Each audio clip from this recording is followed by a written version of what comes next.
Presidenti rus Vladimir Putin ka bërë me dije me anë të një reagimi për mediat se Rusia po zhvillonte armë të reja strategjike dhe nuk do të ishte problem për Moskën nëse Shtetet e Bashkuara refuzojnë të zgjasin kufit e kokave bërthamore të përcaktuar në një traktat për armët bërthamore që s'ka do vitin ardhshëm.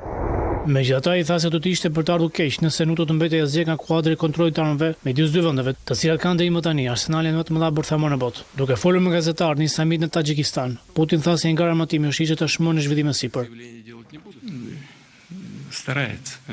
Mendoj sinqerisht se po zhvillohet një garë e qartë armatimesh, nëse kjo do ta kthej botën prapa në vitin 1990 apo jo, është e vështirë të thuhet, por unë nuk thash që Shtetet e Bashkuara të Amerikës po përgatiten për test bërthamor, thash që disa vende po, por kjo është gjithashtu e njohur mirë për ekspertët, sepse gjithmonë ekziston një tundim për të testuar efektivitetin e karburantit luftarak, që ka qenë në raketa për shumë vite.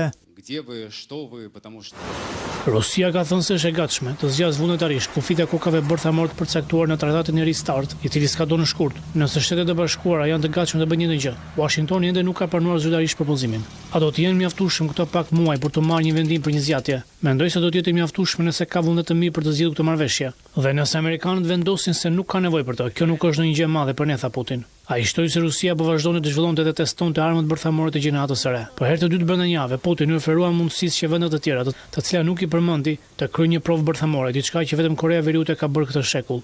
Ai ka thënë se edhe Rusia do të kryejë një provë të tillë nëse kjo ndodh.